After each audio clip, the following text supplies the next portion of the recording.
3, 12, 34। कदाचिध्यायत सृष्टुर्वेदा आसंश्चतुर्मुखात् कथं स्रक्ष्यामि कथं स्रक्ष्यामि अहम लोकान समवेतान यथा পুরা। কোন এক সময় যখন ব্রহ্মা চিন্তা করছিলেন কিভাবে তিনি বিগত কল্পের মতো বিশ্ব সৃষ্টি করবেন, তখন তার চার মুখ থেকে বিবিধ জ্ঞান সমন্বিত চতুর্বেদ প্রকাশিত হয়েছিল।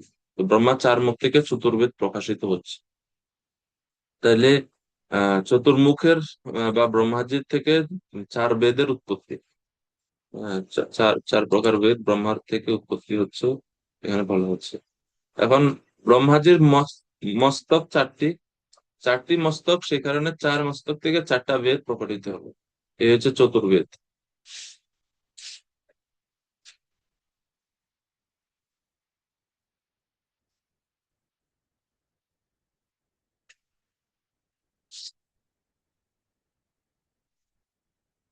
বিশ্বনাথ চক্রবর্তী ঠাকুর বলছেন,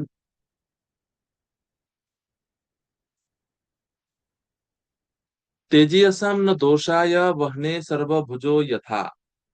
অর্থাৎ সর্বভোগ বা সবকিছুকে গ্রাস করতে পারে যে অগ্নি, সে অগ্নির ন্যায় যারা তেজস্বী তাদের কোনো দোষ নেই, বা তাদের কোনো দোষ তাদেরকে তাদের চরিত্রকে বা তাদের চেতনাকে পুরোপুরি ভাবে প্রভাবিত করতে পারেনি। এই বচন অনুসারে বা এই নীতি অনুসারে, যদিও ব্রহ্মা একটু পূর্বেই তার নিজের কন্যার প্রতি অনুগামী হয়েছিলেন, কিন্তু তার দ্বারা ব্রহ্মার কোনো মলিনতা নাই, বা ব্রহ্মাজির চিত্ত কোনো প্রকারে অশুদ্ধ হয়নি, কেননা ব্রহ্মা ছিলেন তেজস্বী। এই জন্য ওনার এই তেজস্বী বা ব্রহ্মার চিত্তটা যে পার্মানেন্টলি এই অশুদ্ধতার দ্বারা প্রভাবিত হয়নি, তা বলার জন্য বা তা প্রকাশ করার জন্য এখন বলা হচ্ছে কদাচিৎ। মানে কোনো এক সময় ব্রহ্মা চার মুখ থেকে চতুর্বেদ প্রকাশিত হয়েছিল। আর বিশ্বনাথ চক্রবর্তী ঠাকুরের টিকা অনুযায়ী শিল প্রভুপাদও তাৎপর্য দেখেন। প্রথমে প্রভুপাদ বলছে যে অগ্নি যেমন কলুষিত না হয়ে সবকিছু ভক্ষণ করতে পারে, ভগবানের কৃপায় ব্রহ্মার মহত্তত্ত্বরূপী মহত্তরূপী অগ্নি স্বীয় কন্যাগমনের পাপ বাসনাকে ভস্মীভূত করেছিল, এবং বেদ ওনার থেকে প্রকাশিত হয়েছে। এখন বেদ প্রকাশিত হয়েছে মানে কি? উনি বেদের স্রষ্টা।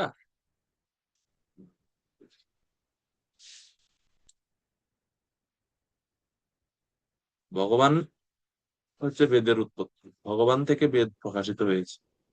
আর যেহেতু ভগবান ব্রহ্মাকে দান করছেন, সে কারণে ব্রহ্মাজির থেকে এখন জগৎবাসীর কাছে বেদ আসতেছে। ঠিক আছে, কারণ এটা তো যে ব্রহ্মাণ্ড সৃষ্টির পরে এখন ব্রহ্মাজি এই চার বেদ ওনার থেকে প্রকাশিত হয়েছে। তো মূল উৎপত্তি হচ্ছে ভগবানের কাছ থেকে। ভগবান হচ্ছেন বেদান্ত কৃত বেদ অভিদেব চাহম। আর বলা হচ্ছে যে চার বেদ কি কি: ঋগ্বেদ, যজুর্বেদ, সামবেদ, অথর্ববেদ। এই হচ্ছে চার প্রকার বেদ। ঋগ্বেদ হচ্ছে ইস্টার্ন মাউথ, মানে পূর্ব দিকের যে মুখ, সেই মুখ থেকে ঋগ্বেদ উৎপত্তি হলো। তারপরে দক্ষিণ দিকের যে মুখ, সেই মুখ থেকে যজুর্বেদ উৎপত্তি হলো। তারপরে পশ্চিম দিকে যে মুখ, সেই মুখ থেকে সামবেদ উৎপন্ন হলো।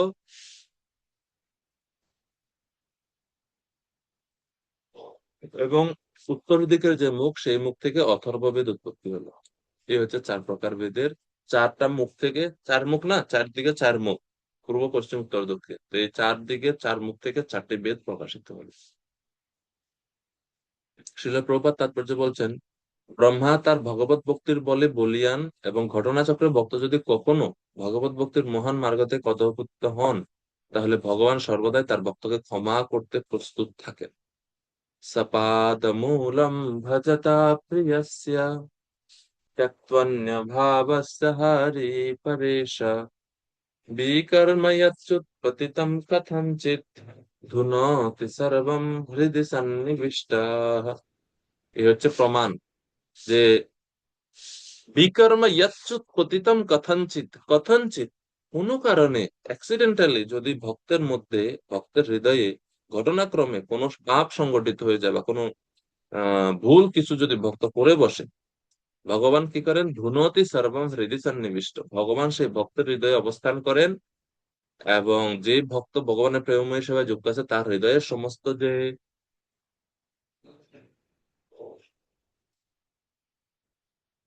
পাপ আছে সেই পাপ ভগবান দূর করে দেন।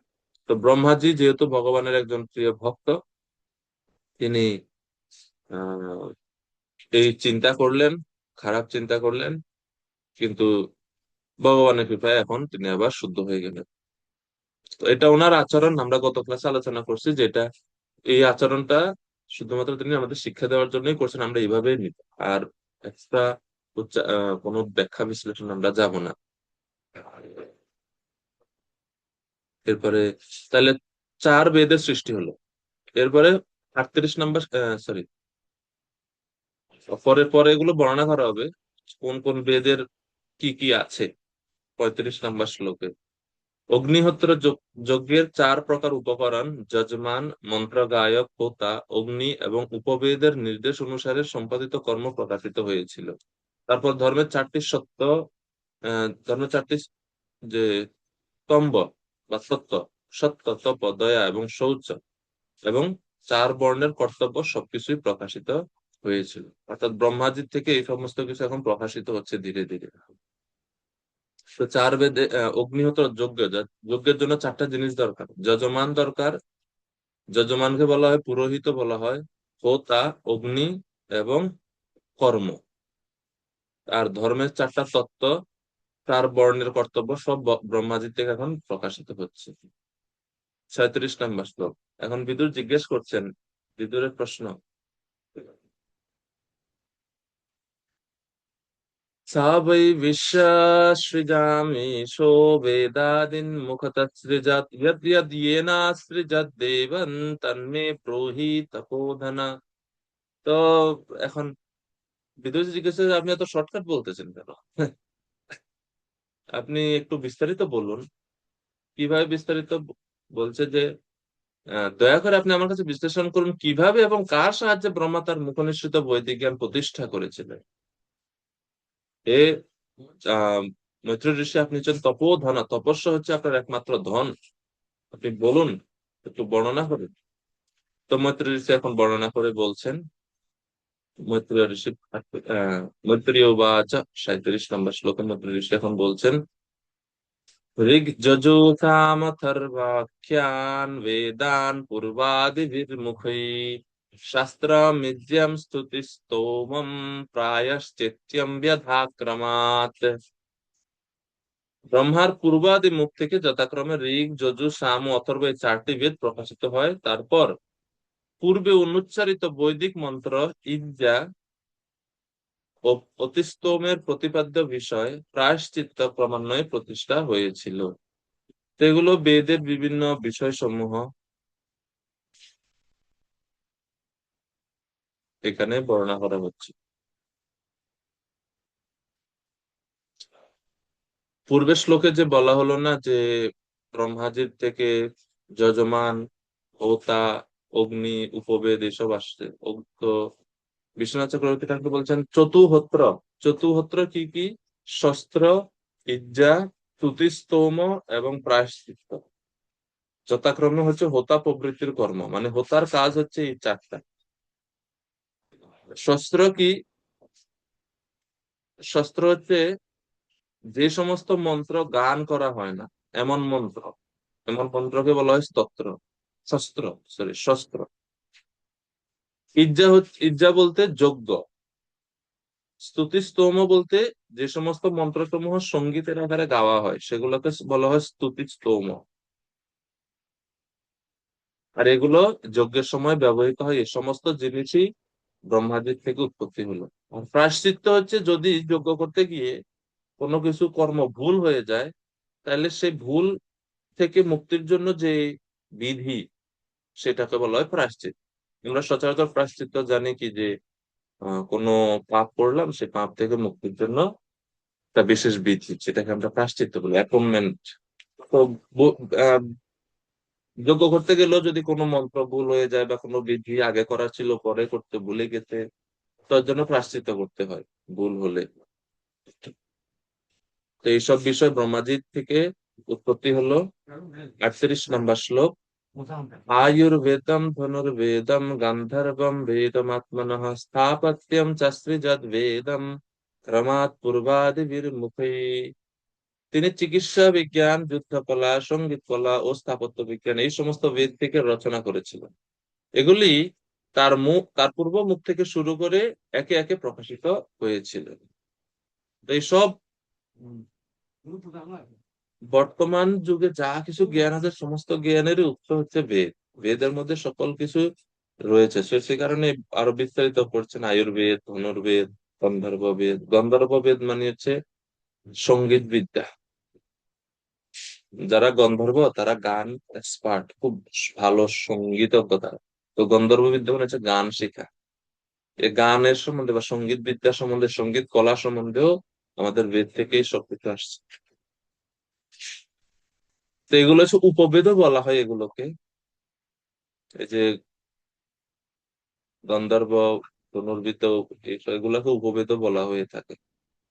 তো আচার্যরা বলছে আয়ুর্বেদ ব্রহ্মাজির পূর্ব মুখ থেকে, ধনুর্বেদ দক্ষিণ মুখ থেকে, তারপরে গন্ধর্ব বেদ পশ্চিম দিক থেকে, এবং স্থাপত্য বেদ উত্তর দিকের মুখ থেকে প্রকাশিত হলো। এগুলাকে বলা হয় উপবেদ, মানে মূল বেদের সহকারীরা, এনাদেরকে বলা হয় উপবেদ। চারটা মূল বেদ আছে, চারটা উপবেদও আছে। তো এই চারটা উপবেদ হচ্ছে এটা: আয়ুর্বেদ, ধনুর্বেদ, গন্ধর্ব বেদ, স্থাপত্য বেদ। আচ্ছা, শিল প্রভুপাদ বলছেন বেদে পূর্ণ জ্ঞান রয়েছে, যা কেবল এই গ্রহের মানব সমাজের জন্যই নয়, অধিকন্তু অন্যান্য সমস্ত গ্রহের মানব সমাজের আবশ্যকীয় সর্বপ্রকার জ্ঞানের মধ্যে রয়েছে। এখানে বোঝা যায় যে সঙ্গীত কলার মতো সামরিক বিজ্ঞানও সমাজ ব্যবস্থা সংরক্ষণের জন্য আবশ্যক। এই জন্য সঙ্গীত কলাও দরকার মানুষের মনোরঞ্জনের জন্য, বিনোদনের জন্য। সঙ্গীত চর্চাও দরকার। তো সেটাও রয়েছে উপবেদে। এই সমস্ত বিভাগের জ্ঞানকে বলা হয় উপপুরাণ বা বেদের অনুপূরক জ্ঞান। পারমার্থিক জ্ঞান হচ্ছে বেদের মুখ্য বিষয়, কিন্তু মানুষের পারমার্থিক জ্ঞান অন্বেষণে সহায়তা করার জন্য উল্লেখিত বৈদিক জ্ঞানের আনুষঙ্গিক শাখাসমূহ বিস্তার হয়। যেমন এখন ঋষিরা ধ্যান করতেছে, তপস্যা করতেছে। এখন যদি অসুরেরা এসে আক্রমণ করে, তাহলে এই ঋষিদের ধ্যান ভঙ্গ হবে না? তারা বেদের বিধিবিধান ঠিক মতো করতে পারবে, যোগ্য করতে পারবে অসুরেরা যদি বাধা দেয়? তো সেই কারণে ধনুর্বেদও দরকার। ক্ষত্রিয়রা ধনুর্বেদ বিদ্যার মাধ্যমে ঋষিদেরকে সুরক্ষা দিবে, প্রজাদেরকে সুরক্ষা দিবে। হ্যাঁ, তো এইসব বিদ্যার দরকার আছে। থাকতে হলে বাসস্থান দরকার। তো বাসস্থান কিভাবে নির্ধারণ করবে? এই জন্য স্থাপত্যবেদ দরকার। তো সবকিছুরই দরকার আছে। 39 নম্বর শ্লোক। আরো কি কি প্রকাশিত হলো? 39 নম্বর শ্লোকে বলা আছে পঞ্চম বেদের কথা। ইতিহাস পুরাণানি পঞ্চমম বেদমীশ্বরঃ সর্বেভ্য এব বজ্রেভ্য সসৃজ্যে সর্বদর্শনঃ। ইতিহাস পুরাণানি পঞ্চমম বেদম ঈশ্বর। ইতিহাস এবং পুরাণ সমন্বিত যে পঞ্চম বেদ। হ্যাঁ, সর্বদর্শন ঈশ্বর। সর্বদর্শন মানে হচ্ছে সর্বদর্শী। ঈশ্বর বলতে এখানে ব্রহ্মাকে বোঝানো হচ্ছে। সর্বদর্শনে ঈশ্বর মানে আহ সবকিছু জ্ঞাতা বা সর্বদর্শী ব্রহ্মাজি পঞ্চমম বেদম ইতিহাস পুরাণানি সর্বেভ্য এব বক্তৃভ্য সসৃজ্যে। তিনি পঞ্চম বেদ, ইতিহাস ও পুরাণ সমূহ তার সমস্ত বদন হতে সৃষ্টি করলেন। সর্বেভ্য মানে ইতিহাস ও পুরাণ, এই পঞ্চম বেদ সকল বেদের বিবরণ রূপ বলে ব্রহ্মা চার বদন হতেই তা সৃষ্টি হয়েছে। সেই কারণে আলাদা আলাদা বলা হচ্ছে না যে পূর্ব দিকের বদন থেকে এটা, পশ্চিম দিকে না, সব বদন মানে ব্রহ্মা চার মুখ থেকে একসাথে প্রকাশিত হয়েছে। যেহেতু ইতিহাস এবং পুরাণ হচ্ছে সমস্ত বেদের, সকল বেদের বিবরণ রূপ বা সমস্ত বেদের সমন্বিত রূপ এটা। পুরাণ শব্দের অর্থ কি জানেন আপনারা? পুরাণ আমরা যে বলি না, পুরাণ পুরাণ, ভাগবত পুরাণ, পদ্ম পুরাণ, পুরাণ শব্দের অর্থ কি বলতে পারবেন কারো কেউ?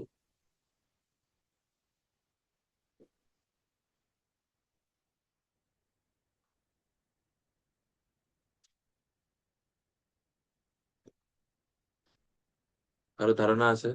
পুরাণ? ও এতদিন ভাগবত পুরাণ পড়েন, পুরাণ পুরাণ শব্দ জানান, জানা নাই? এমনিতে সাধারণত আমরা জানি পুরাণ মানে হচ্ছে অনেক আদি আদি যুগের কথা, খুব ওল্ড স্টোরি। এই অর্থে কি রসরাজ প্রভু? হরে কৃষ্ণ প্রভুনাথ। মানে পুরাণ মানে হচ্ছে মা, যা হচ্ছে যা কি মানে অনেক আগে অতীতে মানে রচিত হয়েছিল। হ্যাঁ, যেমন আমরা আমরা সাধারণ দৃষ্টি দেখতে পাই, যেমন যখন আমাদের একটা বস্ত্র আমরা অনেক কয়েক বছর আগে অনেক আগে কিনেছি, তখন আমরা বলি যেটা মানে অনেক পুরান হয়ে গেছে, অনেক পুরান বস্ত্র। ঠিক তদ্রুপ এই শাস্ত্রগুলো হচ্ছে অনেক আগে রচিত হয়েছে, সেই জন্য এটাকে পুরাণাত বলা হয়। হুম, আচ্ছা। আর কোনো অর্থ আসেনি জানা আপনার? গীতিকা পাল মাতাজি। প্রাচীন কালের ঘটনা বা ইতিহাস ইত্যাদি লিপিবদ্ধ যেখানে থাকে সেটাই হচ্ছে পুরাণ। না, ওটা ইতিহাস হবে। ঘটনা। প্রাচীন কালের ঘটনা বলে যেখানে লিপিবদ্ধ থাকে এটা হবে ইতিহাস, এটা পুরাণ হবে না। এটা হচ্ছে ইতিহাস, মহাভারত হচ্ছে ইতিহাস। এগুলো শাস্ত্রীয় আর কি ঘটনা বলি পুরাণ। এটা আমাদের জানা নাই। জীব হ্যাঁ, হ্যাঁ। গোস্বামীর কাছে যেতে যেতে হবে, জীব গোস্বামী এটা বর্ণনা করছে। উনি তত্ত্ব সন্দর্ভের শুরুতে জীব গোস্বামী আমাদের কাছে এটা প্রকাশ করছেন যে পুরাণ মানে কি।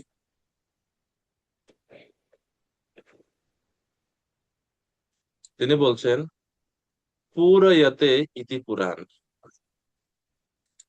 পুরয়তে ইতি পুরাণ মানে হচ্ছে, তিনি বলছেন একটা উদাহরণ দিয়েছে, সুন্দর উদাহরণ তত্ত্ব সন্দর্ভে। বলছে যে আপনার কাছে একটা চেইন আছে, স্বর্ণের চেইন আছে।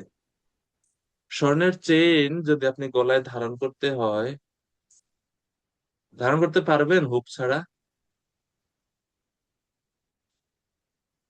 হুক ছাড়া ধারণ করা যায়? গলার মধ্যে চেন লাগাতে পারবেন? হুক নাই মনে করেন, চেইন আছে, সুন্দর একটা চেইন আছে কিন্তু হুক নাই। হুক বুঝতে বুঝতে পারেন?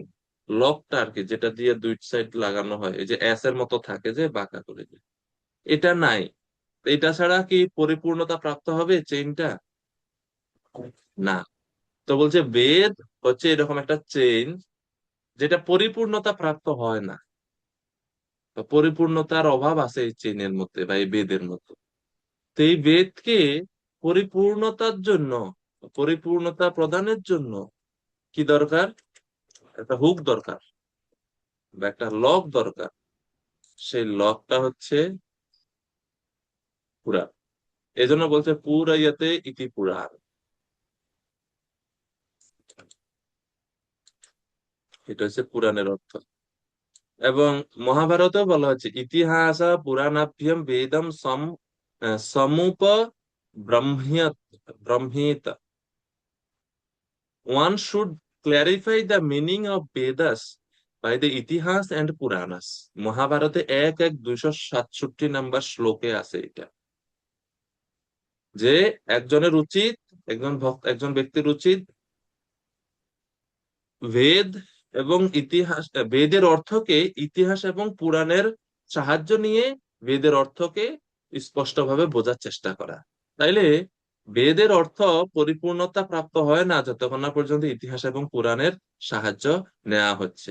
সে কারণে ইতিহাস এবং পুরাণ সমভাবে গুরুত্বপূর্ণ বেদের মতোই। তো সেখানে তিনি আরেকটা যুক্তি দিচ্ছেন, আচ্ছা আপনার চেইনটা যদি স্বর্ণের হয়, তো হুকটা কি আপনি লোহার ব্যবহার করবেন? লকটা কি লোহার ব্যবহার করবেন? না। নিঃসন্দেহে চেইন যদি স্বর্ণের হয়, লকটাও আমরা স্বর্ণেরই ব্যবহার করি। চেইন যদি রূপার হয়, লকটা আমরা রূপারই ব্যবহার করি। অর্থাৎ যে উপাদান দিয়ে এই পুরো চেইন তৈরি হয়েছে সেই উপাদান দিয়ে আমরা কিন্তু লক তৈরি করি। তদ্রূপ যেহেতু চেইন হচ্ছে বেদ, এবং বেদের যে উপাদান, সেই উপাদানই ইতিহাস এবং পুরাণের মধ্যে আছে, নাইলে তো সেটা লক হিসেবে কাজ করতো না। তো পুরায়াতে ইতি পুরাণ, এটা হচ্ছে পুরাণ শব্দের অর্থ, যেটা বেদ এবং বেদের অর্থকে পরিপূর্ণতা প্রদান করে, সেটা হচ্ছে পুরাণ।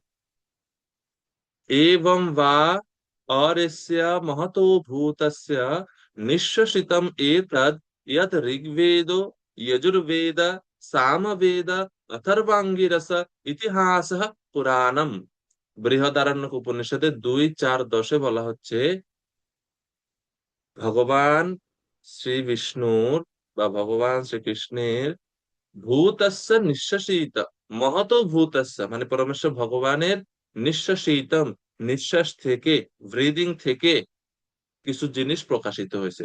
মানে ভগবান যখন নিঃশ্বাস ছাড়েন, আমরা যখন নিঃশ্বাস ছাড়ি তো আমাদের খালি বাতাসই বের হয়, আর কিছু বের হয় না।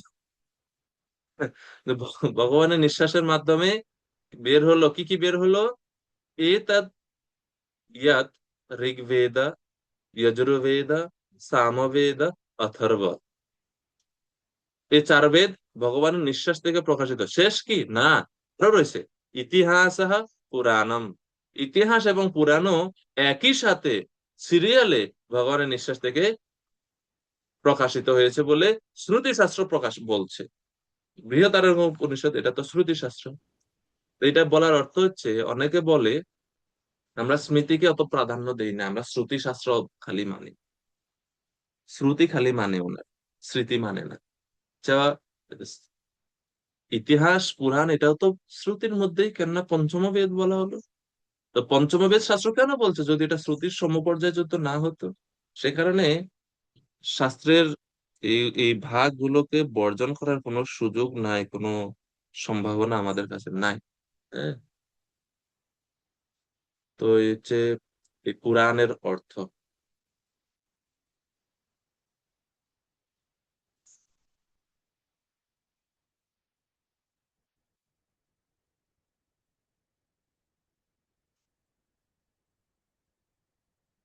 One cannot complete a gold bracelet with a link of a lead. মানে যে স্বর্ণের যে ব্রেসলেট, তাকে তো আর সীসার লক দিয়ে আপনি পূরণ করতে পারবেন না, এইরকম আর কি। তো এই জন্য ইতিহাস এবং পুরাণ হচ্ছে পঞ্চম বেদ। এটা তথ্য সন্দর্ভে এরকম বর্ণনা আছে। যাই হোক,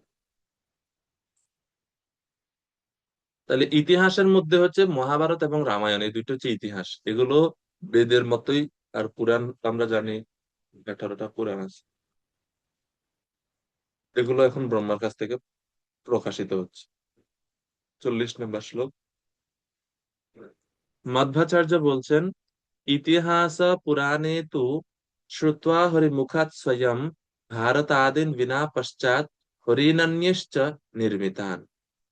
অর্থাৎ ইতিহাস পুরাণ এগুলো ভগবান শ্রীহরির মুখ থেকেই প্রকাশিত হয়েছে, মধ্বাচার্য বলছে। আচ্ছা, 40 নম্বর শ্লোক। 40 নম্বর শ্লোক কি বলা হচ্ছে, রসরাজ প্রভু এভাবে অনুবাদ পড়েন।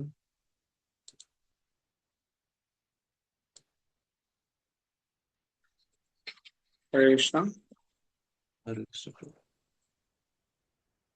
বিভিন্ন প্রকারের যজ্ঞ, ষোড়শী, উখত, পুরীষী, অগ্নিষ্টম, আহ, আত্মসাম, অতিরাত্র, বাজপেয় ও গুষব ব্রহ্মার পূর্ব মুখ থেকে প্রকাশিত হয়েছে।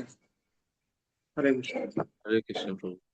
তো 40 নম্বর শ্লোকে এখন বেদের বিভিন্ন কর্মের কথা, কর্মকাণ্ডীয় যজ্ঞের কথা বলা হচ্ছে। কর্মতন্ত্রম যেটাকে বলা হয়, কর্মতন্ত্র। তো এগুলো ব্রহ্মাজির বিভিন্ন মুখ থেকে প্রকাশিত হচ্ছে, কর্মতন্ত্রের সৃষ্টি। কি কি প্রকাশিত হলো? আহ বিভিন্ন প্রকার যজ্ঞ। কি কি যজ্ঞ? ষোড়শী, উল্ক, পুরীষী, অগ্নিষ্টম, আপ্তরিয়াম, অতিবাত্র, অতিরাত্র, বাজপেয়, গোসব, এগুলো ব্রহ্মার পূর্ব মুখ থেকে সৃষ্টি হয়েছে। তো বিভিন্ন প্রকার যজ্ঞের কথা এখানে বলা হচ্ছে। এগুলো বিভিন্ন বৈদিক যজ্ঞের নাম। আমরা তো আর বিস্তারিত বেদ অধ্যয়ন করি নাই আর এই জন্য এটা জানিও না।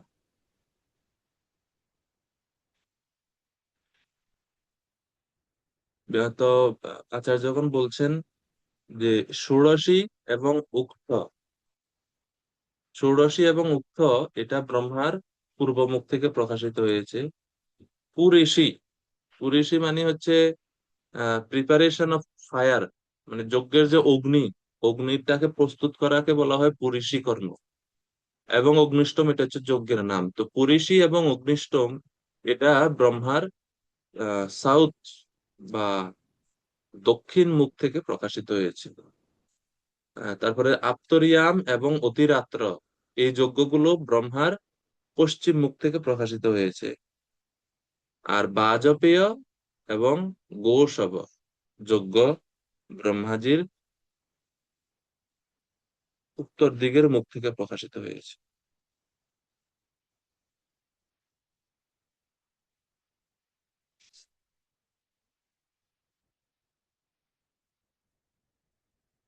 তারপরে 41, 41 থেকে 43, ধর্মের 4টি পা, 4 আশ্রম এবং 4 আশ্রমের যে 4টা বৃত্তি, 4 প্রকারের বৃত্তি, এগুলো কিভাবে ব্রহ্মা থেকে প্রকাশিত হচ্ছে তা এখন বলা হচ্ছে। গীতিকা পাল মাতাজি কৃপা করে 41 নম্বর শ্লোকের তাৎপর্য পড়ো, যে অনুবাদ পড়ো। হরে কৃষ্ণ, প্রণাম প্রভু। বিদ্যা, দান, তপশ্চর্যা ও সত্য, এইগুলিকে ধর্মের 4টি পা বলা হয়। এবং সেইগুলি জানবার জন্য জীবনের 4টি আশ্রম এবং বৃত্তি অনুসারে 4টি বর্ণ বিভাগ রয়েছে। ধারাবাহিক ক্রম অনুসারে ব্রহ্মা সেইগুলি সৃষ্টি করেছেন। হরি বল, জয় শ্রী প্রভু। হ্যাঁ। তো 4 বর্ণ এবং 4 আশ্রমের সৃষ্টির কারণ কি প্রভুপাদ বলছে, মানব সমাজে যাতে সুসংবদ্ধ ভাবে ভগবত ভক্তি প্রচারিত হয়, তার কারণে 4 বর্ণ এবং 4 আশ্রমের উৎপত্তি। বিদ্যা, দান, তপশ্চর্যা ও সত্য, এই হচ্ছে ধর্মের 4টি পা। বিদ্যা, দান, তপস্যা।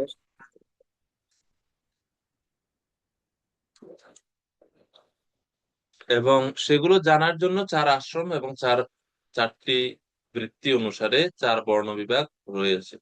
তো সেগুলো ধারাবাহিকভাবে সৃষ্টি করছে। ধারাবাহিকভাবে কি পরে বলা হচ্ছে 42 নম্বর শ্লোকে। আর প্রভুপাদ 41 নম্বর শ্লোকের তাৎপর্য যে 4 বর্ণের, সরি 4 আশ্রমের কি প্রয়োজনীয়তা তা বলছেন। ব্রহ্মচর্য হচ্ছে জীবনের ব্রহ্মচর্য জীবনের উদ্দেশ্য হচ্ছে শ্রেষ্ঠ জ্ঞান অর্জন করা। গৃহস্থ জীবনের উদ্দেশ্য হচ্ছে দানশীল হওয়া। বানপ্রস্থ আশ্রমের উদ্দেশ্য হচ্ছে পারমার্থিক জীবনের উন্নতি সাধনের জন্য তপস্যা করা। আর সন্ন্যাস আশ্রমের উদ্দেশ্য হচ্ছে জনসাধারণের কাছে পরম তত্ত্ব প্রকাশ করা, যেটা হচ্ছে পরম সত্য। তো এই জন্য বিদ্যা, দান, তপশ্চর্যা, সত্য, এই 4টি ধর্মের পা 4টি আশ্রমে কি করা হবে, পালন করা হবে। বিদ্যা পালন করবে ব্রহ্মচর্যতে, গৃহস্থরা টাকা ইনকাম করবে আর দান করবে। বানপ্রস্থ আশ্রমে যারা আছেন ওনারা তপস্যা করবেন। আর যারা সন্ন্যাস আশ্রমে আছেন তারা পরম সত্য পরমেশ্বর ভগবানের বাণী প্রচারে সম্পূর্ণরূপে আত্মনিয়োগ করবেন। এই হচ্ছে 4টি ধর্মের পা। এই জন্য 4 আশ্রম ব্রহ্মাজি সৃষ্টি করছেন। এবং এগুলা বৈজ্ঞানিক, বিজ্ঞান ভিত্তিক কিন্তু। 42 নম্বর শ্লোক রত্নধারী প্রভু কিভাবে করে অনুবাদ করবেন।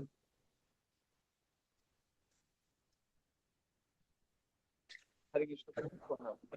তারপর সাবিত্র বা দ্বিজোদের উপনয়ন সংস্কার, প্রাজাপত্য বা বর্ষব্যাপী ব্রত অবলম্বন, ব্রাহ্ম বা বেদ গ্রহণ, বৃহৎ ব্রত বা আমরণ, নৈষ্ঠিক ব্রহ্মচর্য, বার্তা বা বৈদিক নির্দেশ অনুসারে জীবিকা নির্বাহ, সঞ্চয় বা যাজনাদি বৃত্তি, শালীন বা অযাচিত বৃত্তি এবং শিলঞ্চ বা পরিত্যক্ত শস্য সংগ্রহের দ্বারা জীবিকা নির্বাহ, এই সমস্ত গৃহের কর্তব্য সমূহ ব্রহ্মা সৃষ্টি করলেন।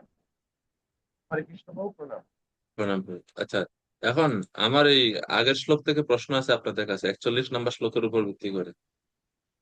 41 নম্বর শ্লোকের উপর ভিত্তি করে প্রশ্ন হচ্ছে, আমরা প্রথম অধ্যায়ে প্রথম স্কন্ধে ধর্মের 4টা স্তম্ভ দেখেছি। হুম। সেখানে ধর্মের 4টা স্তম্ভ কি কি ছিল? সত্য, শৌচ, তপ আর দয়া। এখানে 4টা স্তম্ভ কি কি বলা হলো 41-এ?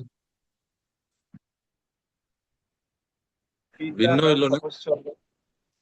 ভিন্নতা আছে না? এটাই ভাব। তাহলে ভাগবত এক জায়গায় এক একটাকে স্তম্ভ বলছে।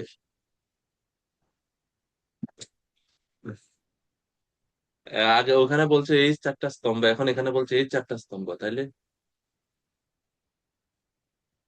এখন এটাকে আপনারা কিভাবে সমাধান করবেন? কেউ তো জিজ্ঞেস করলেন না। না, আমি জিজ্ঞেস করার সুযোগ দিই নাই। আচ্ছা, এখন এটার সমাধান কি?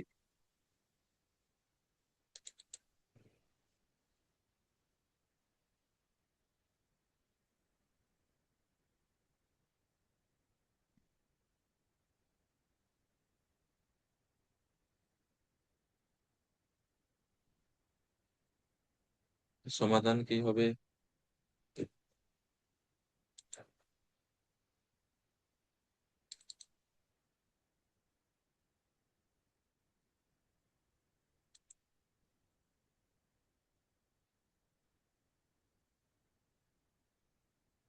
তো সমাধান হচ্ছে এটা যে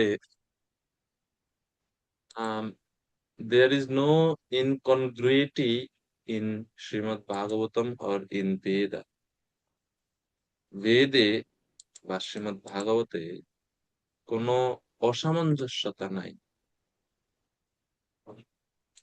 প্রথম স্কন্ধের 17 অধ্যায়ের 24 নম্বর শ্লোকে ধর্মের চারটা স্তম্ভ সম্বন্ধে আমরা আলোচনা করেছি। তপ, শৌচম, দয়া, সত্যম ইতি পাদা কৃতি কৃতাঃ অধর্মাংশ অধর্মাংশ্চ ত্রয়ো ভগ্না সম্যাস স্ময়া সঙ্গ মদিস্তব।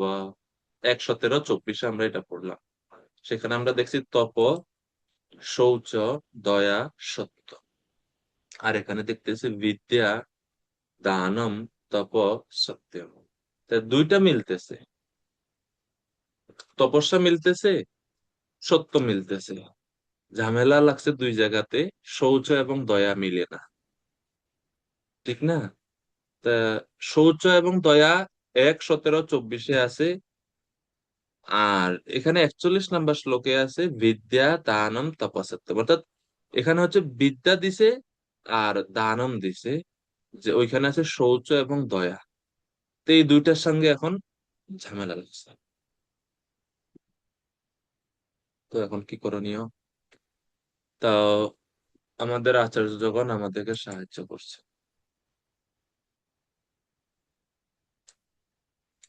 বিদ্যা বলতে শৌচ বা পবিত্রতা। বিদ্যেতি শৌচম, তাহলে সমাধান হয়ে গেল।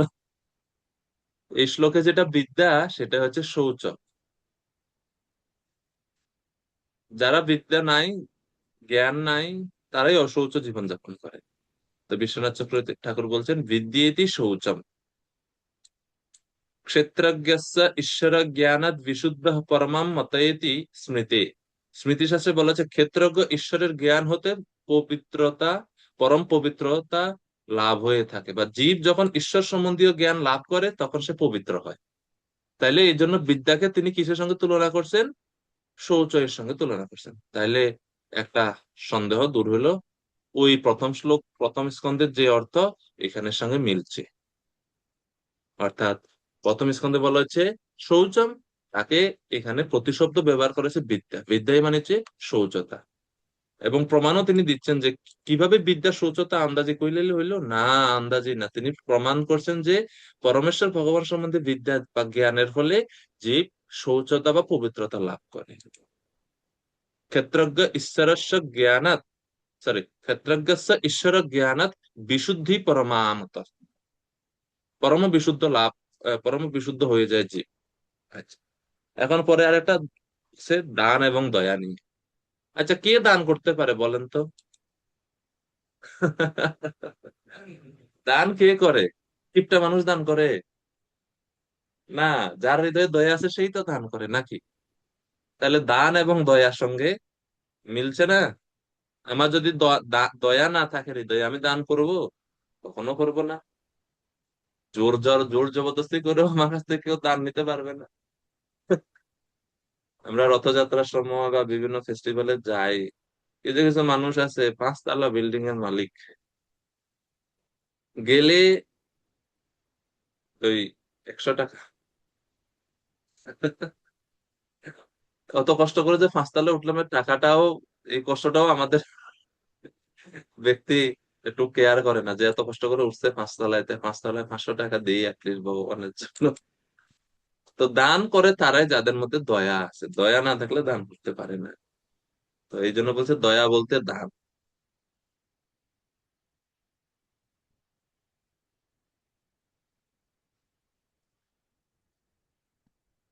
তো এইভাবে প্রথম স্কন্ধে যেটা বলা আছে, তপ শৌচম দয়া সত্যম ইতি পাদা কৃতে কৃতঃ, প্রথম স্কন্ধের সঙ্গে এই শ্লোকের সমাধান হলো, মানে কোনো বিরোধ আর নাই।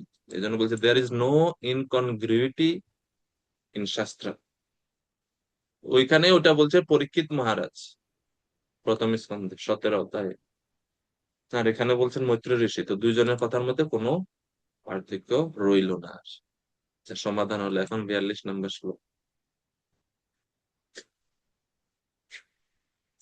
তো এটা শাস্ত্র অধ্যয়নের সময় এটা বিধি ক্ষেপস্য সমাধানম করতে হয়। মানে মনের মধ্যে যদি কোনো আক্ষেপ আসে বা শাস্ত্রে পরস্পর শ্লোকের মধ্যে যদি কোনো দ্বন্দ্ব আসে, তাহলে সেটাকে কি করতে হবে, সমাধান করতে হবে। তো এই জন্য আমরা পড়ি। আচ্ছা, যাই হোক। 42 আমরা পড়লাম কি, তারপর সাবিত্র বা দ্বিজদের উপনয়ন সংস্কার, প্রজাপত্য বা বর্ষব্যাপী ব্রত অবলম্বন, তারপরে ব্রাহ্ম বা বেদ গ্রহণ, বৃহৎ ব্রত বা আমরণ, বৈদিক নিষ্ঠা, আমরণ, নৈষ্ঠিক ব্রহ্মচর্য, বার্তা হচ্ছে বৈদিক নির্দেশ অনুসারে জীবিকা নির্বাহ, সঞ্চয় বা যাজনাদি বৃত্তি, শালীনা বা অযাচিত বৃত্তি, এবং শ্রীলঞ্চ বা পরিত্যক্ত শস্য সংগ্রহের দ্বারা জীবিকা নির্বাহ, এই সমস্ত গৃহের কর্তব্য সমূহ ব্রহ্মা সৃষ্টি করলেন। তাহলে প্রথমে হচ্ছে, এগুলো হচ্ছে 4 আশ্রমের এবং 4 বর্ণের সৃষ্টির কথা এখানে বলা হচ্ছে। প্রতিটি আশ্রমকে 4টা ভাগে বিভক্ত করেছিলেন: সাবিত্র, প্রাজাপত্য, ব্রাহ্ম এবং বৃহৎব্রত। গৃহস্থ আশ্রমের 4টা বিভাগ। গৃহস্থ আশ্রমের 4টা বিভাগ কি? বার্তা, সঞ্চয়, শালীনা এবং শীলঞ্চনা। এটা হচ্ছে গৃহস্থাশ্রমের 4 বিভাগ। সাবিত্র, প্রাজাপত্য, ব্রাহ্মণ, তারপর হচ্ছে বৃহৎ ব্রত, এটা হচ্ছে ব্রহ্মচর্য আশ্রমের 4 বিভাগ। তা আমরা একটু একটু পড়ি এগুলো সম্বন্ধে। এবং এই বিষয়ে আপনারা আরো বর্ণনা পাবেন সপ্তম স্কন্ধে 11 অধ্যায়ের পরে। সেখানে এই বিষয়ে আরো সুন্দর বর্ণনা আছে। তো ব্রহ্মচর্য আশ্রম, গৃহস্থ আশ্রম, বানপ্রস্থ, সন্ন্যাস। ব্রহ্মচর্য আশ্রমের 4 ভাগ। প্রত্যেক আশ্রমের 4টা ভাগ আছে। ব্রহ্মচর্য ব্রহ্মচর্য 4 প্রকারের। কি কি আছে? প্রথমে বলছেন সাবিত্র। সাবিত্র মানে হচ্ছে উপনয়ন হতে আরম্ভ করে গায়ত্রী অধ্যয়নকারী ত্রিরাত্র ব্রহ্মচর্য যিনি ব্রত পালন করেন, তাকে বলা হয় সাবিত্র ব্রহ্মচর্য। সেলিবেসি ফর 3 নাইটস, 3 রাত্রির জন্য যিনি ব্রহ্মচর্য পালন করেন, তাকেও ব্রহ্মচারী বলা হয়, সাবিত্র ব্রহ্মচর্য। এই সাবিত্র ব্রহ্মচর্য ব্রহ্মার পূর্ব দিকের মুখ থেকে প্রকাশিত হয়েছে। দ্বিতীয় হচ্ছে প্রাজাপত্য ব্রহ্মচর্য। প্রাজাপত্য ব্রহ্মচর্য হচ্ছে 1 বছরের জন্য যিনি ব্রহ্মচর্য পালন করেন, 1 বছর সময়কাল। ব্রাহ্মণ ব্রহ্মচর্য হচ্ছে তিনি বেদ অধ্যয়ন সম্পূর্ণ হওয়া পর্যন্ত ব্রহ্মচর্য পালন করেন। বেদ গ্রহণ বলা হয়, বেদ গ্রহণ পর্যন্ত ব্রহ্মচর্য ব্রত পালন করেন। মানে বেদ গ্রহণ বলতে সমস্ত বেদের জ্ঞান আহরণ করা পর্যন্ত তিনি ব্রহ্মচর্য ব্রত পালন করেন। সেটাকে বলা হয় ব্রাহ্মণ বা ব্রাহ্ম। ব্রাহ্ম বলা হয় ব্রাহ্ম ব্রহ্মচর্য। আর সর্বশেষ হচ্ছে বৃহৎ। বৃহৎ মানে হচ্ছে আমরণ পর্যন্ত নৈষ্ঠিক ব্রহ্মচর্য ব্রত, মৃত্যু পর্যন্ত নৈষ্ঠিক ব্রহ্মচর্য ব্রত। এটা হচ্ছে, এই হচ্ছে 4 প্রকারের ব্রহ্মচর্য। তো সেই কারণে, ও আচ্ছা, পরের গুলো বলিনি।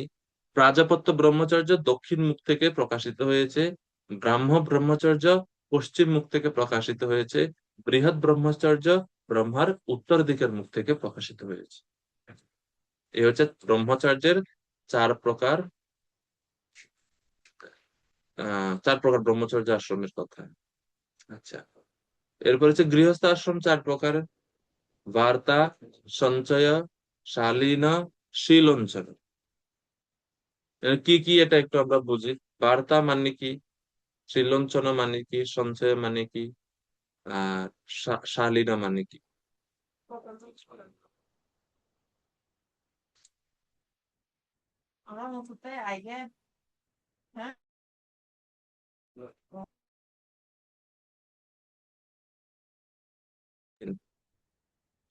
হরে কৃষ্ণ। তো বার্তা হচ্ছে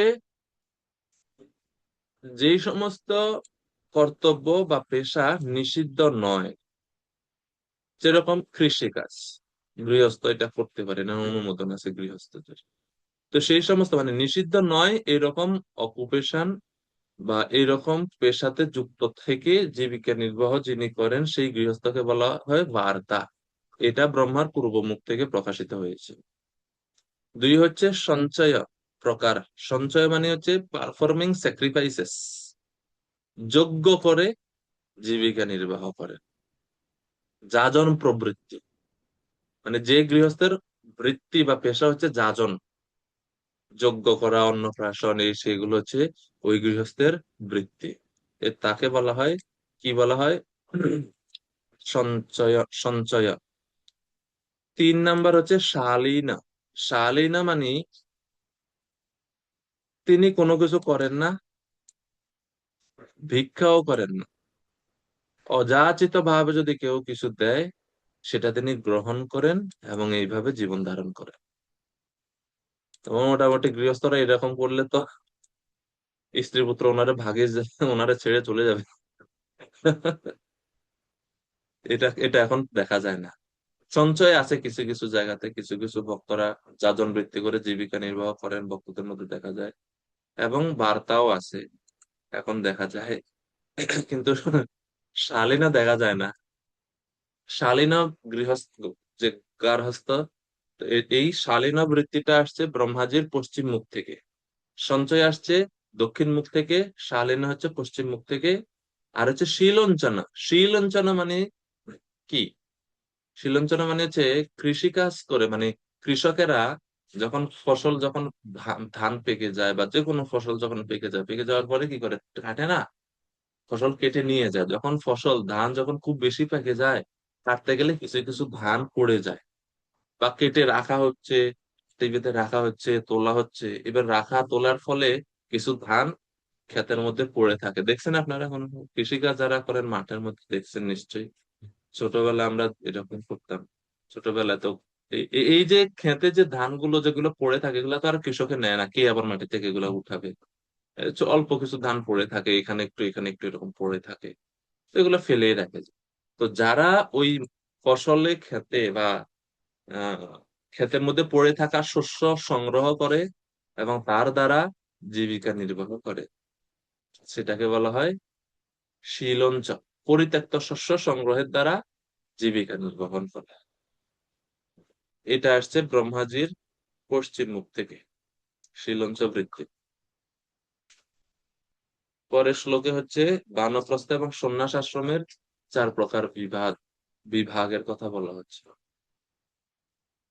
বানপ্রস্থের 4টা ভাগ কি কি? নন্দরানী কিঙ্করী মাতাজি অনুবাদ পড়বেন কৃপা করে। হরে কৃষ্ণ, দণ্ডবত প্রণাম। বানপ্রস্থ আশ্রমের 4টি বিভাগ হচ্ছে বৈখানস, বালখিল্য, ঔদুর বরম বর আর ফিনপো।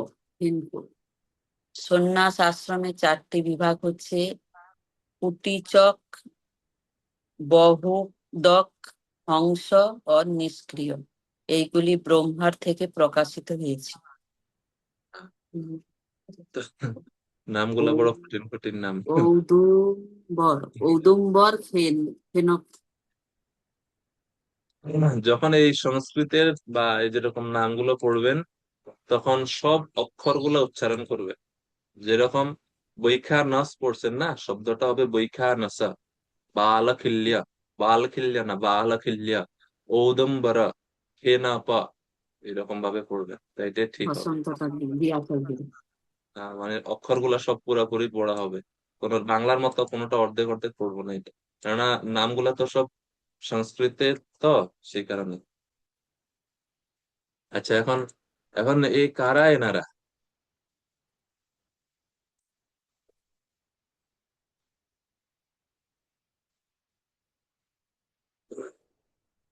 আমরা এক এক করে এনাদের সম্বন্ধে একটু জানি। তো প্রথম হচ্ছে বানপ্রস্থ আশ্রমের চারটা ভাগ: বৈখানস, বালকিল্য, ঔদুম্বর, ফেনক। এনারা কারা? এনাদের মানে কাদেরকে? এই বৈখানসই বা কারা, বালকিল্যই বা কারা, কিভাবে বুঝবো আমরা? আচ্ছা, এখন আমরা একটু পড়ি। বৈখানস, প্রথম হচ্ছে বৈখানস, তারা ব্রহ্মার পূর্বমুখ থেকে প্রকাশিত হয়েছে। বনে শস্য বা ফল খেয়ে যারা জীবন ধারণ করে, বন্য শস্যে, বন্য শস্যে যারা জীবন ধারণ করে তাদেরকে বলা হয় বৈখানসা। ঠিক আছে, বৈখানসা।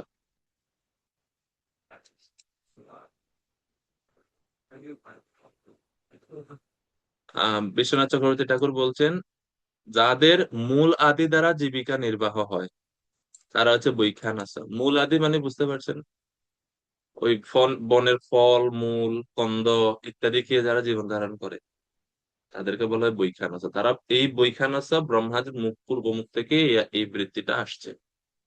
দুই হচ্ছে বালখিল্য। বালখিল্য আসছে দক্ষিণ মুখ থেকে, ব্রহ্মার দক্ষিণ মুখ থেকে উদ্ভূত হয়েছে বালখিল্য সব যে বৃত্তি তা। বালখিল্য হচ্ছে নতুন খাদ্য পেলে যারা পুরনো সঞ্চিত খাদ্য ত্যাগ করে তাদেরকে বলা হয় বালখিল্য। এর মানে বৈখানস খাদ্য সঞ্চয় করে, কিন্তু বালখিল্য সঞ্চয় করে রাখে, কিন্তু যখন তিনি নতুনটা পায় পুরাতনটা ফেলে দেয়। সেটা হচ্ছে বালখিল্য বানপ্রস্থ। তারা দক্ষিণ মুখ থেকে আসছে। মনে করেন নতুন এক ছড়ি কলা পাইছে, পুরানো কলা এক ছড়ি আছে ঘরের মধ্যে, এটা রাখবে না, ওটা ফেলে দিবে।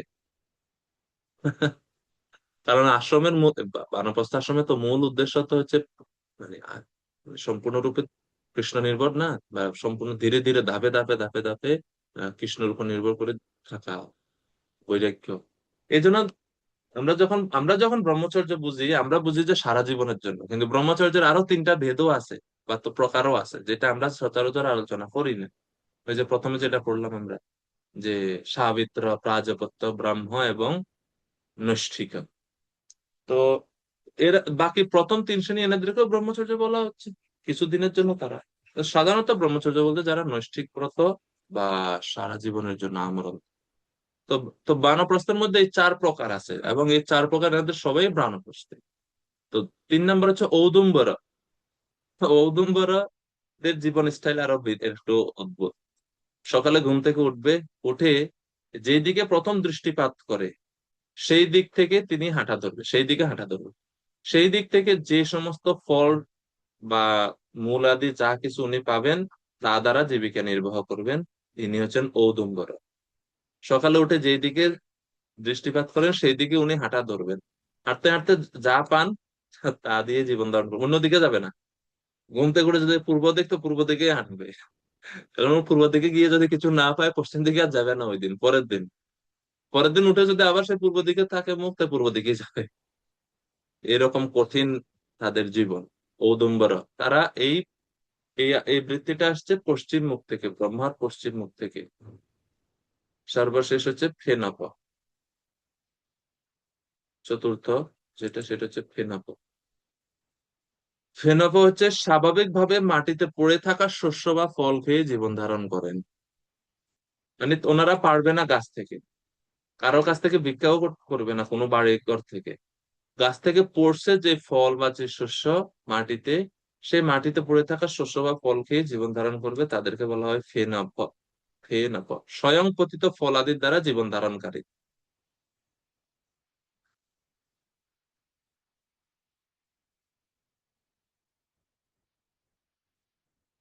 এবং এই ফেনক আসছে উত্তর মুখ থেকে, ব্রহ্মাজির উত্তর মুখ থেকে এটা প্রকাশিত হবে। তো এই হচ্ছে চার প্রকার বানপ্রস্থের, হয়তো আমরা দেখলাম ব্যাখ্যা সহ। এখন চার প্রকার সন্ন্যাসের নাম। সন্ন্যাস আশ্রমের চার প্রকার: কুটিচক, তারপরে কি কুটিচক, বৌদ্ধ, হংস এবং নিষ্ক্রিয়। কুটিচক, বহুদক, হংস এবং নিষ্ক্রিয়। কুটিচককে, বহুদককে আমরা একটু দেখি। কুটিচক হচ্ছে নিজ আশ্রম কর্মে প্রধান। নিজ আশ্রম কর্ম প্রধান মানে তিনি তার নিজের আশ্রমে থাকেন, মানে যে সন্ন্যাসী তো আশ্রমেই থাকে সাধারণত। তো তিনি তার আশ্রমে থেকে আশ্রমের যে কাজ, সেই কাজের প্রতি উনি ফোকাস থাকে, অন্য কোনো কিছুতে যায় না, অন্য কোথাও ভ্রমণ করেন। তাকে বলা হয় কুটিচক, সন্ন্যাসী। সন্ন্যাসী তিনি আশ্রমে থাকেন, ত্যাগে মানে কুটিরে থাকেন। উনি এই কুটিরেই থাকবেন, নিজের আশ্রমে যে আনুষঙ্গিক কর্ম আদি তপস্যা আদি এগুলোই করবে, অন্য কোথাও যাবেন না তিনি। কুটিচক। কুটিচক বৃত্তিটা ব্রহ্মার পূর্ব মুখ থেকে প্রকাশিত হয়েছে। কুটিচক।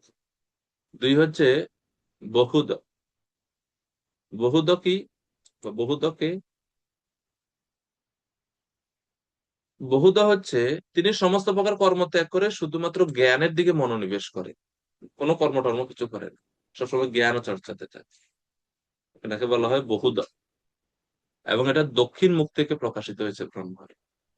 তিনি কোনো কর্ম করেন, এই আশ্রম পরিষ্কার করা, তো মানে জল আনা, খাবার সংগ্রহ করা, এরকম বা কোনো এই আনুষঙ্গিক কোনো কর্মতে যিনি যুক্ত নন। তিনি জ্ঞান, উনি অগ্নিহোত্র যজ্ঞটজ্ঞ উনি এত বেশি করবে না। উনি জ্ঞান আলোচন, জ্ঞানেতে মনোনিবেশ করে, নির্বিশেষ ব্রহ্মতে মানে মনোনিবেশ করে। এটা হচ্ছে বহুদ।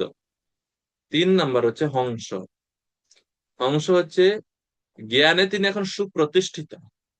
বহুদ হচ্ছে জ্ঞানের প্রতি ফোকাস করে বা মনোনিবেশ করে। আর হংস স্তরে তিনি জ্ঞানে এখন সুপ্রতিষ্ঠিত, মানে তিনি পূর্ণ জ্ঞানবান এখন। তাকে বলা হয় হংস, পরমহংসও বলে হংস। এই হংস বৃত্তিটা ব্রহ্মার পশ্চিম মুখ থেকে প্রকাশিত হয়েছে, জ্ঞানে সুপ্রতিষ্ঠিত।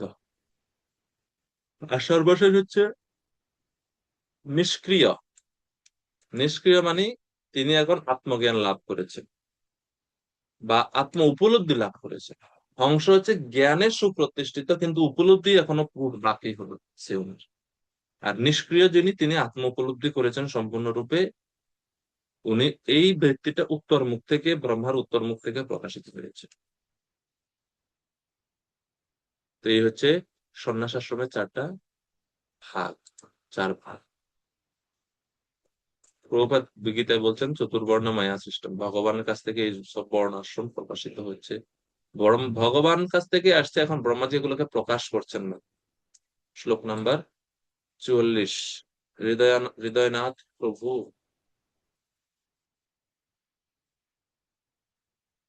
কৃষ্ণপ্রভু ধন্যবাদ। আচ্ছা। তর্কবিদ্যা বেদ নির্ধারিত জীবনের লক্ষ্য, আইন শৃঙ্খলা, নীতিশাস্ত্র এবং প্রসিদ্ধ মন্ত্র ভূ, ভুবঃ ও স্বঃ, এই সবই ব্রহ্মার মুখ থেকে প্রকাশিত হয়েছে এবং প্রণব ওঙ্কার প্রকাশিত হয়েছে তার হৃদয় থেকে। তাহলে লজিক, তারপরে যেটা হলো যে তর্কবিদ্যা, আন্নিকশিকি। আন্নিকশিকি হচ্ছে ন্যায়শাস্ত্র, যেটাকে ইংরেজিতে বলে লজিক।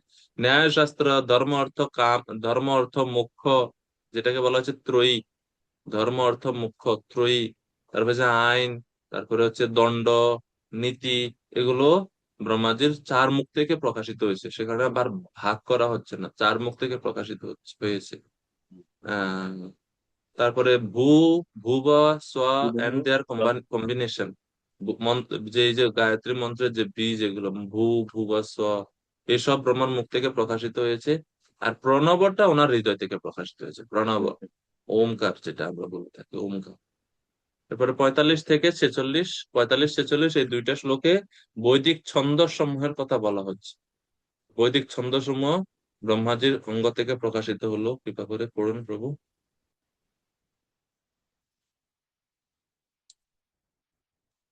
ও আচ্ছা, মাইক অফ হয়ে গেছে, এখন অন করতে পারে। দুইটা শ্লোকের অনুবাদে পড়ে 45-46। হরে কৃষ্ণ। হরে কৃষ্ণ। 45। তারপর সর্বশক্তিমান প্রজাপতির দেহের লোম থেকে উষ্ণিক নামক বৈদিক ছন্দ, তৎ তৎ থেকে প্রধান বৈদিক মন্ত্র গায়ত্রী, মাংস থেকে ত্রিষ্টুপ, স্নায়ু থেকে অনুষ্টুপ এবং অস্থি থেকে জগতি ছন্দ উৎপন্ন হয়েছে। আর 46 নম্বরে পদ্য লেখার কলা এবং পংক্তি তার মজ্জা মজ্জা থেকে উৎপন্ন হয়েছে, এবং বৃহতি নামক আর এক প্রকার ছন্দ প্রজাপতির প্রাণ থেকে উৎপন্ন হয়েছে। কারেক্ট। এখন ব্রহ্মাজির বিভিন্ন অঙ্গ থেকে বৈদিক ছন্দগুলো প্রকাশিত হচ্ছে, সেটার বর্ণনা আমরা এখানে দেখতে পেলাম। প্রথমে বলেছে উষ্ণিক। উষ্ণিক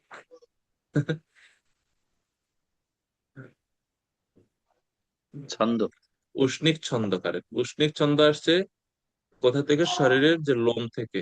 গায়ত্রী গায়ত্রী যে ছন্দ, উষ্ণিক ছন্দ হচ্ছে 28 অক্ষর বিশিষ্ট, 28 সিলেবল, 28 অক্ষর বিশিষ্ট যে শ্লোকগুলো, সেটাকে বলা সেটা হচ্ছে উষ্ণিক ছন্দে সেই শ্লোক গাওয়া হয়। গায়ত্রী ছন্দ হচ্ছে 24 অক্ষরযুক্ত যে শ্লোক, সেটা ব্রহ্মার চামড়া বা চর্ম থেকে আসছে। ত্বক, ত্বক। ত্রিষ্টুপ 44 অক্ষর বিশিষ্ট শ্লোক ব্রহ্মাজির মাংস থেকে, ত্রিষ্টুপ। অনুষ্টুপ 32 অক্ষর বিশিষ্ট শ্লোক ব্রহ্মাজির অনুষ্টুপ আসছে স্নায়ু থেকে। অস্থি মানে বোন, অস্থি থেকে আসছে জগতী ছন্দ, 48 অক্ষর বিশিষ্ট শ্লোক।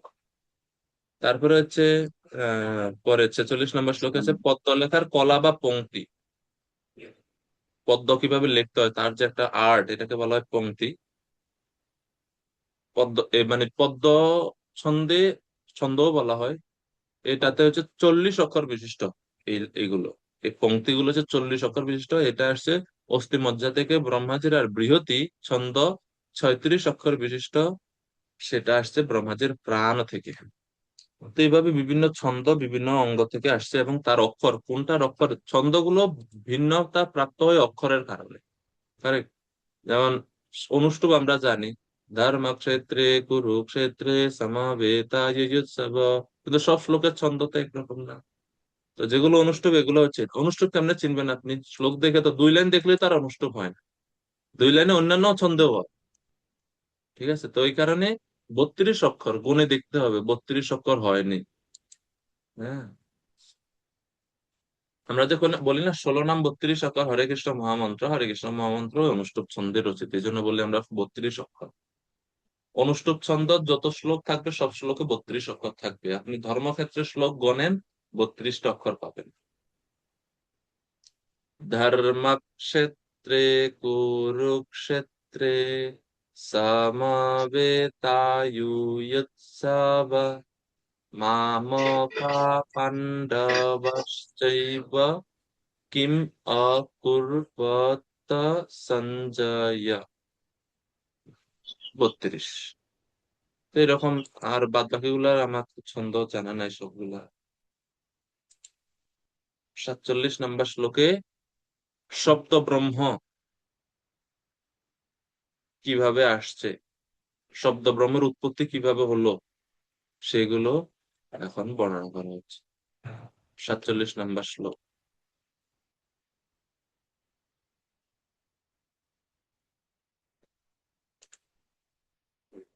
গোপরানী মাতাজি কৃপা করে অনুবাদ করবেন 47 নম্বর শ্লোকের।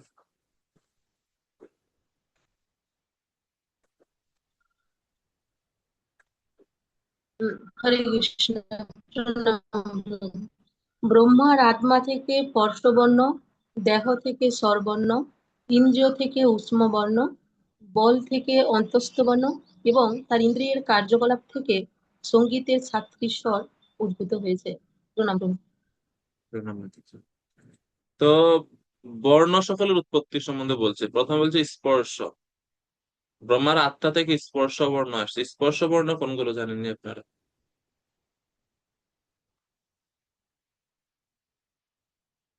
ক, খ, গ, গ, ক থেকে ম পর্যন্ত যে 25টা বর্ণ, এগুলাকে বলা হয় স্পর্শ বর্ণ। এরপরে ইন্দ্রিয় থেকে উষ্ম বর্ণ।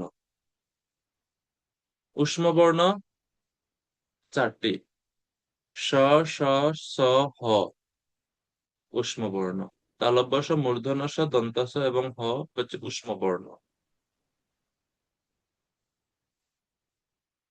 তারপরে বলছে বল থেকে অন্তস্থ বর্ণ। অন্তস্থ বর্ণ কোনগুলা?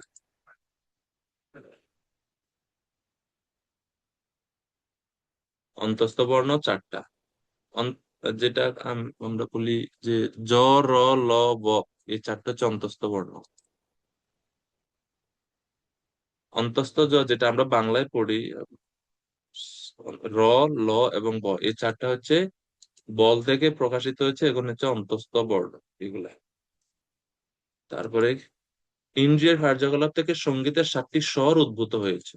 ইন্দ্রিয়ের কার্যকলাপ থেকে 7টি স্বর আসছে: সা, রে, গা, মা, পা, ধা, নি।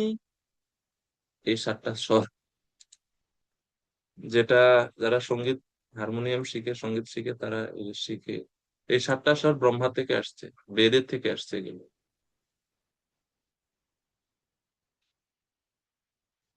সপ্তস্বরও বলা হয়, সপ্তস্বর।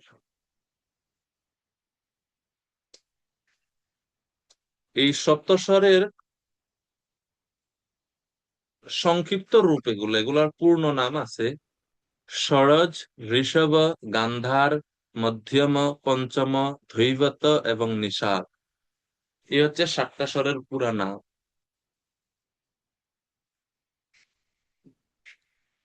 বিশ্বনাথ চক্রবর্তী ঠাকুর উনি ওনার লেখাতে বলছেন। প্রভুপাদ তাৎপর্য বলছেন সংস্কৃতে 13টি স্বরবর্ণ আছে, 35টি ব্যঞ্জন বর্ণ রয়েছে। তো এগুলো স্বরবর্ণ 13টা কি কি প্রভুপাদ তাৎপর্য দিয়েছেন এখানে। 48 নম্বর শ্লোক।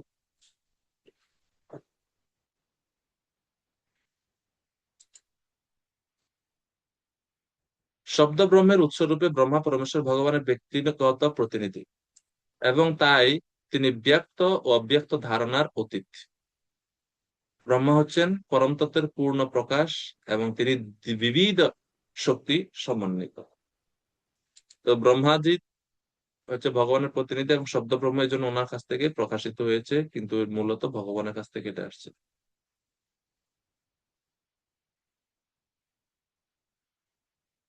এরপরে 49 নম্বর শ্লোক। তারপর ব্রহ্মা অন্য আরেকটি শরীর গ্রহণ করেছিলেন, যার মাধ্যমে যৌন জীবন নিষিদ্ধ ছিল না। এইভাবে তিনি সৃষ্টিকার্যে মনোনিবেশ করেছিলেন।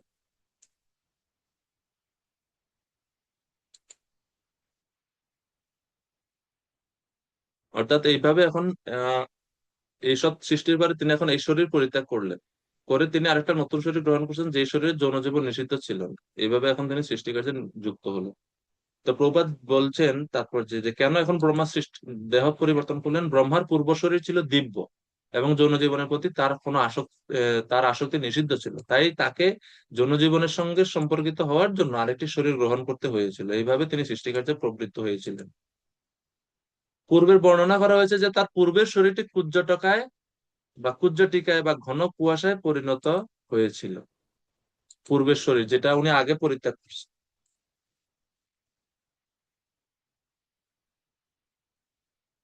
এরপরে সে শরীর গ্রহণ করার পরে তিনি কি করলেন? 50 থেকে 57।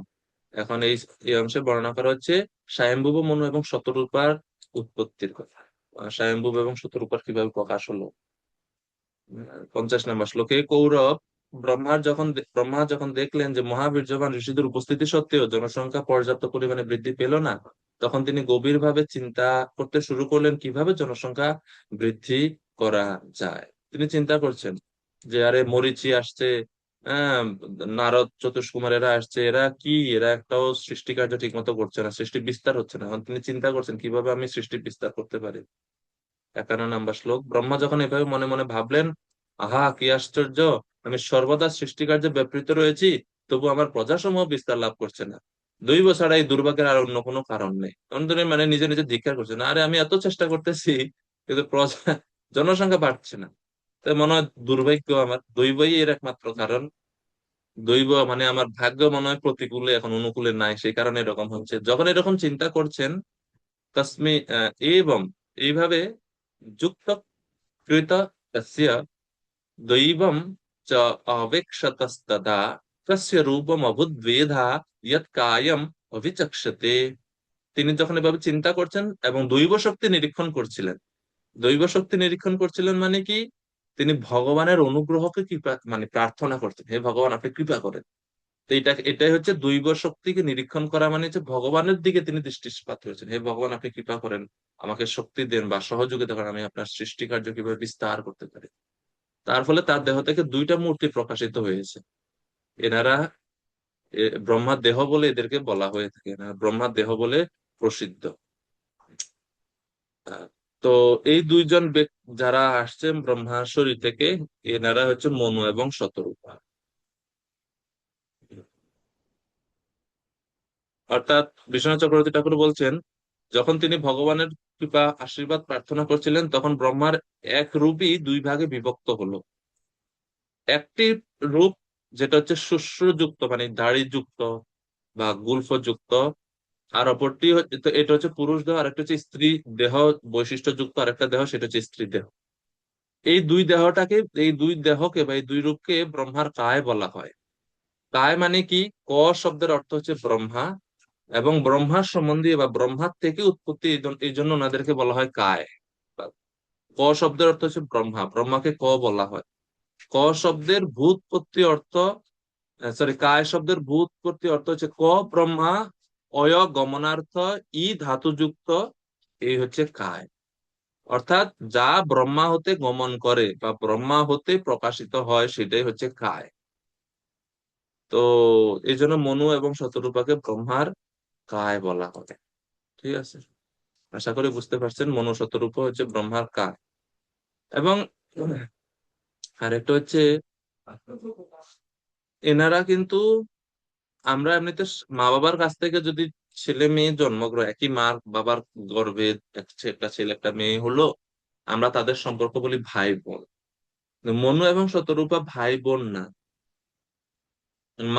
ইসলামিজমে যারা আছে মুসলিম বা আমাদের সনাতনীরাও অনেকে ঠিকমতো এই আমাদের এই তত্ত্বটা ভালো করে বুঝতে না পেরে এই আমাদের নিজের ধর্মগ্রন্থের নিন্দা করে, বলছে আরে আমাদের ধর্মে ভাই বোনের বিবাহের কথা আছে না, এটা অধর্ম। অধর্মের বংশে যারা তারা ভাই বোনেরা বিবাহ করে, কিন্তু ধর্মের এটা অনুকূল না। কেননা এই যে আহ মনু এবং শতরূপা এনারা ব্রহ্মার থেকে প্রকাশিত হয়েছে, এনারা কোনো মা বাবার কাছ থেকে আসে নাই, সাধারণভাবে ওনাদের কোনো জন্ম হয় নাই, যৌন জীবনের মাধ্যমে ওনাদের জন্ম হয় না, তাইলে মা বাবা ভাই বোন ধরতাম আমরা। যেহেতু ব্রহ্মার শরীর থেকে প্রকাশিত হয়েছে দুইটা আলাদা আলাদা এন্টিটি, এজন্য এনাদেরকে ভাই বোন বলা হচ্ছে না। সেম যখন বেনের শরীর থেকে পৃথু মহারাজ এবং আহ কি পৃথু মহারাজের স্ত্রীর নাম অর্চি, এই দুজন যখন আসে তারাও একই একই রকম, তারাও ভাই বোন না, তারাও দুজন আলাদা আলাদা ভাবে আসছে। পৃথু মহারাজ হচ্ছে ভগবান নারায়ণের অংশ, তিনি সপ্তাবেশ অবতার, আর অর্চি হচ্ছে লক্ষ্মীর অংশে জন্মগ্রহণ করছে। লক্ষ্মী নারায়ণ তো নিত্য পতি পত্নী, তো ওনারা যখন প্রকাশিত হন তো ভাই বোন কিভাবে হবেন, এর মানে ওনারা ভাই বোন না। এভাবে আমরা এই আমাদের আচার্যরা এভাবে এটা এই গ্রন্থকে ব্যাখ্যা করছেন। তো ভাই বোন বলা যাবে না, কেননা স্বাভাবিকভাবে তাদের জন্ম হয় নাই, নারী পুরুষের থেকে তাদের জন্ম হয় না, ব্রহ্মার থেকে আসছে তারা। তো এছাড়া তারা ব্রহ্মার শরীরের অংশ বলা হচ্ছে, কায় বলা হচ্ছে, ভাই বোন বলা হচ্ছে না। তো এটা খুব গুরুত্বপূর্ণ পার্ট এইখানে। 53 নম্বর শ্লোক, সদ্য বিভক্ত দেহ দুইটি যৌন সম্পর্কে দ্বারা যুক্ত হয়েছিল। তো ওই কায় থেকে স্ত্রী এবং পুরুষ, স্ত্রী হচ্ছে মনু শতরূপা, এবং পুরুষ যে দেহ সেটা হচ্ছে মনু। তো এর ফলে এই হচ্ছে প্রথম ইতিহাস সৃষ্টিতে, যে স্ত্রী পুরুষ পরস্পর মিলিত হয়ে প্রজা সৃষ্টিটা তখন থেকে শুরু হলো। আর যেহেতু মনুর থেকে এটা শুরু হচ্ছে বা মনুর থেকে আমরা আসছি, এই জন্য আমাদেরকে মানবও বলা হয়ে থাকে, আমরা মানব, মনুর বংশধর। তো এই হচ্ছে মনু, যিনি হচ্ছেন প্রথম মনু, স্বয়ম্ভু মনু। হ্যাঁ, তো তাদের নাম বলছেন, তাদের নাম কি এখনো তো নামকরণ হয়নি। 54 নম্বর শ্লোক, তাদের মধ্যে যিনি পুরুষ তিনি স্বয়ম্ভুব মনু নামে পরিচিত, এবং যিনি স্ত্রী তিনি মহাত্মা মনুর মহীয়সী শতরূপা নামে পরিচিত হয়েছিলেন। সে পরের শ্লোক 55, সেই সময় থেকে মৈথুন ধর্মের দ্বারা প্রজাসমূহ ধীরে ধীরে বৃদ্ধি পেতে লাগলো। 56 নম্বর শ্লোক, হে ভারত, যথাসময়ে তিনি মানে মনু শতরূপা থেকে 5টি সন্তান প্রাপ্ত হয়েছিলেন, 2টা পুত্র 3টা কন্যা। 2 পুত্রের নাম প্রিয়ব্রত এবং উত্তানপাদ, আর 3 কন্যার নাম হচ্ছে আকুতি, দেবহূতি, প্রসূতি।